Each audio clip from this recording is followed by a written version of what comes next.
அத்தியாயம் 3. ஈருடல் கொண்ட மகான். அப்பா, யாருடைய கட்டாயமுமின்றி தானாகவே வீட்டிற்கு திரும்பி விடுவேன் என்று உறுதி கூறினால் நான் வாரணாசியை சுற்றி பார்த்து வரலாமா? பயணத்தில் எனக்கிருந்த ஆர்வத்தை என் தந்தை என்றுமே தடை செய்ததில்லை. நான் வெறும் சிறுவனாக இருந்த பொழுதே அவர் என்னை பல நகரங்களுக்கும் யாத்திரை தலங்களுக்கும் செல்ல அனுமதி அளித்திருந்தார். யாராவது ஒரு நண்பனோ அல்லது பல நண்பர்களோ என்னுடன் வருவது வழக்கம். என் தந்தையால் வழங்கப்பட்ட முதல் வகுப்பின் இலவச பயணச் சீட்டுகளுடன் நாங்கள் வசதியாக பிரயாணம் செய்வோம். அவர் ரயில்வேயில் ஓர் அதிகாரியின் பதவியில் இருந்தது குடும்பத்தில் ஊர் சுற்றும் விருப்பம் உள்ளவர்களுக்கு முழுவதும் திருப்திகரமாக இருந்தது. என் தந்தை என் கோரிக்கையை பற்றி யோசிப்பதாக கூறினார். மறுநாள் அவர் என்னை அழைத்து பரேலியில் இருந்து காசிக்குச் சென்று திரும்புவதற்கான இலவச பயணச்சீட்டும் போதுமான பணமும் 2 கடிதங்களும் கொடுத்தார். காசியில் உள்ள என் நண்பர் கேதார்நாத் பாபுவிடம் தொழில் சம்பந்தப்பட்ட திட்டம் ஒன்றை பற்றி சொல்ல விரும்புகிறேன். துரதிர்ஷ்டவசமாக அவரது முகவரியை நான் தொலைத்துவிட்டேன். ஆனால் எங்கள் இருவருக்கும் பழக்கமான நண்பர் சுவாமி பிரணவானந்தர் மூலம் நீ இந்த கடிதத்தை அவரிடம் சேர்ப்பித்துவிட முடியும் என்று நம்புகிறேன். அந்த சுவாமி என் சகோதர சீடர், மிக உயர்ந்த ஆன்மீக நிலையை அடைந்தவர். அவருடைய சந்திப்பு உனக்கு பயனளிக்கும். இந்த 2வது கடிதம் உன்னை அறிமுகப்படுத்திக் கொள்ள பயன்படும். அவர் மேலும் கண்களை சிமிட்டியவாறு தொடர்ந்தார். கவனத்தில் வை, இனி வீட்டை விட்டு ஓடும் வேலையே வேண்டாம். நான் என் 12 வயதிற்கே உரித்தான ஆர்வத்துடன் புறப்பட்டேன். எனினும் புதிய காட்சிகளை காண்பதிலும் புதுமுகங்களை சந்திப்பதிலும் எனக்கிருக்கும் மகிழ்ச்சியை காலம் ஒருபோதும் குறைத்துவிடவில்லை. வாரணாசியை அடைந்ததுமே நான் அந்த சுவாமியின் இல்லத்தை நாடிச் சென்றேன். முன்வாசற் கதவு திறந்திருந்தது. நான் 2வது தளத்தில் உள்ள நீண்ட தாழ்வாரத்தைப் போன்ற அறையை நோக்கிச் சென்றேன். சிறிது உயரமான ஒரு மேடையில் சற்று பருமனான ஒரு மனிதர் கோவணம் மட்டுமே அணிந்து பத்மாசனத்தில் அமர்ந்திருந்தார். அவரது தலையும் சுருக்கம் எதுவுமில்லாத முகமும் சுத்தமாக மழிக்கப்பட்டிருந்தன. அவரது உதடுகளில் ஒரு தெய்வீக புன்னகை தவழ்ந்து கொண்டிருந்தது. நான் அவருக்கு இடைஞ்சலாக நுழைந்துவிட்டேனோ என்ற என் தயக்கத்தை போக்கும் வகையில் ஒரு பழைய நண்பரைப் போன்று அவர் என்னை வரவேற்றார். பாபா ஆனந்த். குழந்தை போன்ற குரலில் அவரது வரவேற்பு மனப்பூர்வமாக இருந்தது. நான் முழந்தாளிட்டு அவரது பாதங்களைத் தொட்டு வணங்கினேன். தாங்கள்தான் சுவாமி பிரணவானந்தர் அவர்களா? அவர் தலையை அசைத்தார். நீதான் பகவதியின் மகனா? நான் என் சட்டைப்பையிலிருந்து என் தந்தையின் கடிதத்தை எடுக்கும் முன்னரே அவரது சொற்கள் வெளிப்பட்டன. நான் ஆச்சரியத்துடன் அறிமுக கடிதத்தை அவரிடம் நீட்டினேன். கடிதம் இப்போது தேவையற்றதாகிவிட்டது. நான் கேதார்நாத் பாபுவை உனக்கு அவசியம் கண்டுபிடித்துத் தருகிறேன். அந்த மகான் அவரது ஞான திருஷ்டியால் என்னை மறுபடியும் ஆச்சரியத்தில் ஆழ்த்தினார். அவர் அக்கடிதத்தை மேற்போக்காக பார்த்துவிட்டு என் தந்தையைப் பற்றி சில அன்பான சொற்களைக் கூறினார். உனக்குத் தெரியுமா, நான் 2 விதமான ஓய்வூதியங்களை அனுபவித்து வருகிறேன். நான் ரயில்வேயில் ஒரு காலத்தில் உன் தந்தையிடத்தில் வேலை பார்த்து வந்தேன். அதற்காக அவரது சிபாரிசினால் கிடைக்கும் ஓய்வூதியம் ஒன்று. இன்னொன்று என் விண்ணுலகத் தந்தையின் சிபாரிசினால் கிடைப்பது. அவருக்காக வாழ்வில் என் உலகக் கடமைகளை மனப்பூர்வமாக செய்து முடித்து விட்டேன். இந்த குறிப்பு எனக்கு சற்றும் விளங்கவில்லை. விண்ணுலகத் தந்தையிடமிருந்து தங்களுக்கு எந்தவிதமான ஓய்வூதியம் கிடைக்கிறதையா? அவர் உங்கள் மடியில் பணத்தை போடுகிறாரா? அவர் சிரித்தார்.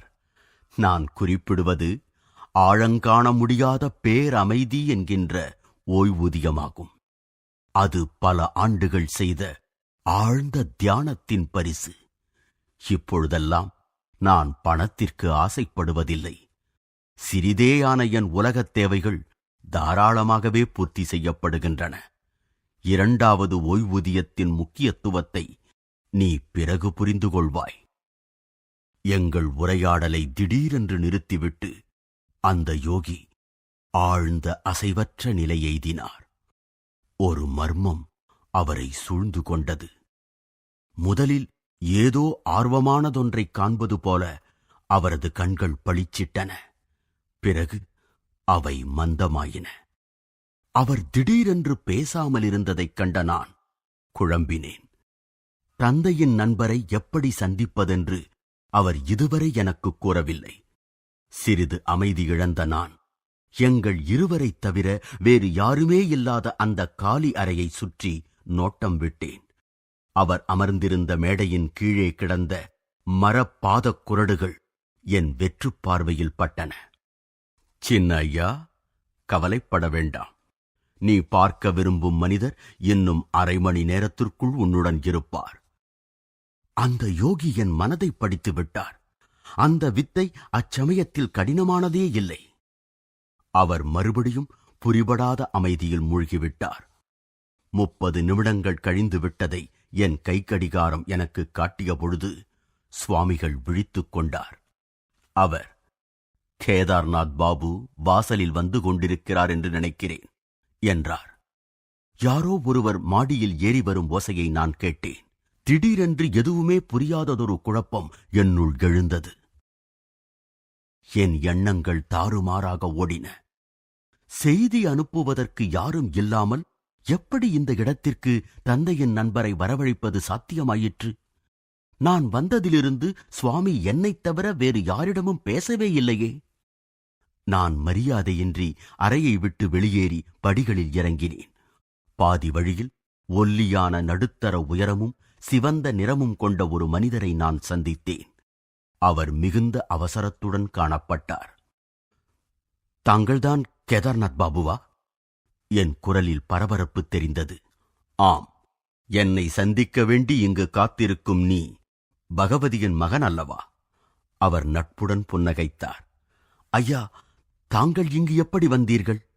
விளக்க முடியாத அவரது வருகையால் திகைப்புடன் சிறிது பதற்றமடைந்தேன். இன்று எல்லாமே மர்மமாகத்தான் இருக்கிறது. கிட்டத்தட்ட 1 மணி நேரத்திற்கு முன்னால் நான் கங்கையில் நீராடலை முடித்ததும் சுவாமி பிரணவானந்தர் என்னை அணுகினார்.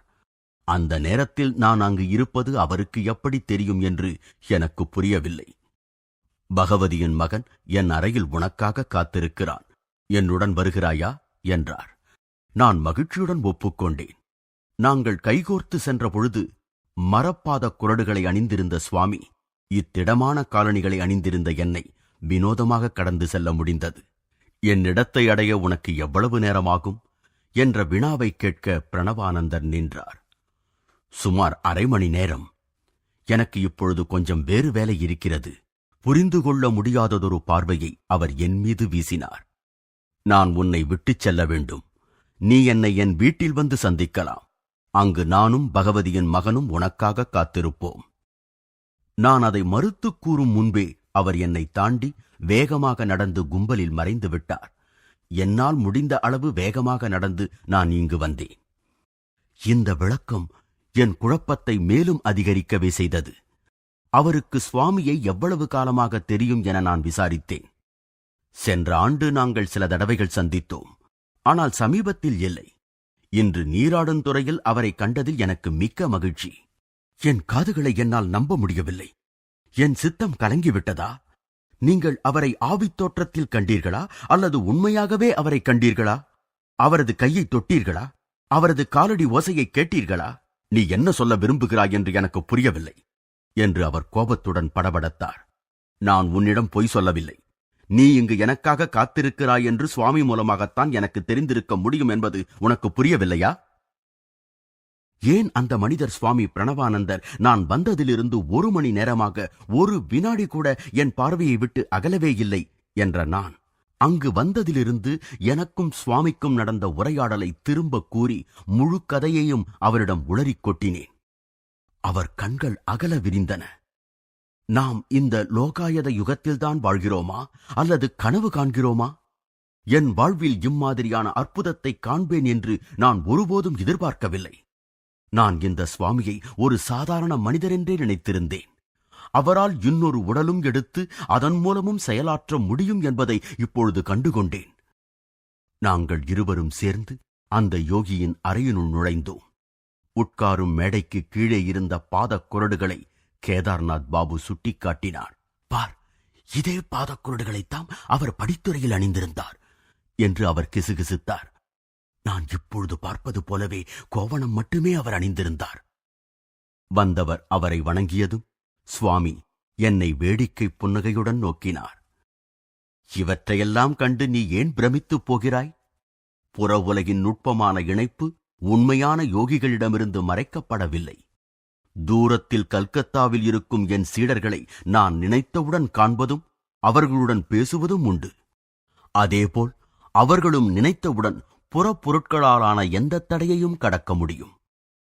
ஒருகால் என் இளம் உள்ளத்தில் ஆன்மீக உணர்வுகளை எழுப்பும் முயற்சியில் அவர் தன்னிடம் உள்ள சூட்சும வானொலி மற்றும் தொலைக்காட்சி ஆற்றல்களை எனக்குச் சொல்ல திருவுள்ளம் கொண்டிருக்க வேண்டும்.